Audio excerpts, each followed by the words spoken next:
नमस्कार दोस्तों, आज हम आपको एक ऐसी डरावनी कहानी सुनाने जा रहे हैं जिसे सुनकर आप बेचैन हो जाएंगे।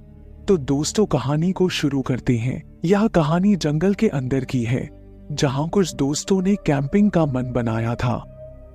लेकिन उस रात उनके साथ जो हुआ वह किसी भयानक सपने से कम नहीं था।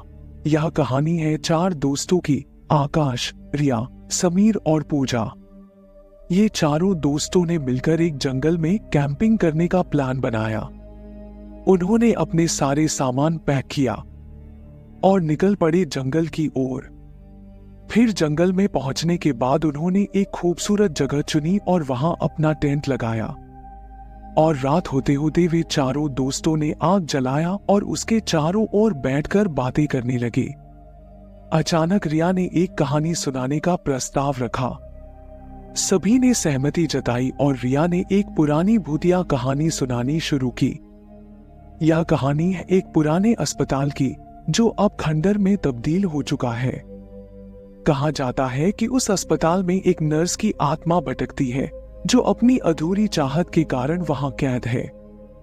वह नर्स रात के समय मरीजों को डराने के लिए आती थी और एक दिन अचानक गायब हो गई। कहते हैं कि उसकी आत्मा आज भी उस अस्पताल में भटक रही है। जैसे ही रिया ने कहानी समाप्त की, अचानक जंगल में से किसी के चीखने की आवाज आई। सभी दोस्त डर गए और एक दूसरे की ओर देखने लगे।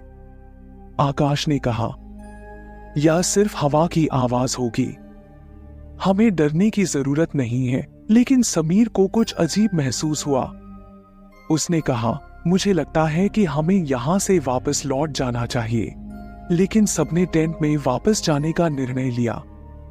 लेकिन तभी पूजा ने देखा कि जंगल के अंदर किसी की छाया हिल रही है। उसने दोस्तों को इशारा किया और सभी ने ध्यान से देखा।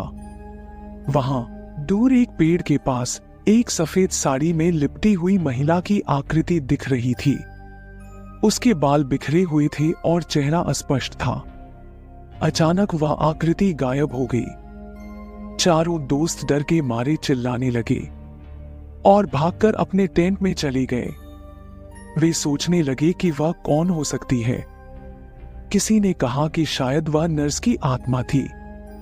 तभी टेंट के बाहर किसी के चलने की आवाज आई।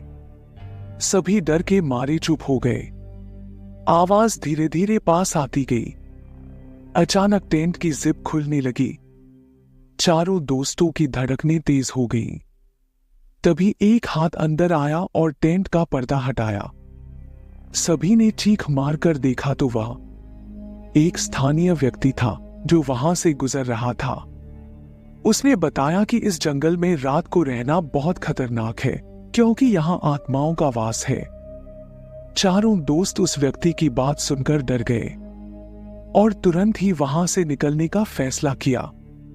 उन्होंने अपना सामान पैक किया और रातों रात वापस शहर की ओर चले गए। उस रात के बाद उन चारों ने कभी भी जंगल में कैंपिंग करने की हिम्मत नहीं की। तो दोस्तों, यह थी अलाव की रात की कहानी। अगर आप भी कभी जंगल में कैंपिंग करने जाएं, तो सावधान रहें। जाने कौन आत्मा आपका इंतजार कर रही हो।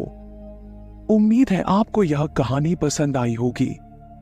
अगर हाँ, तो हमारे चैनल को सब्सक्राइब करना न भूलें और इस वीडियो को लाइक और शेयर करें। हम फिर मिलेंगे एक और रहस्यमयी कहानी के साथ।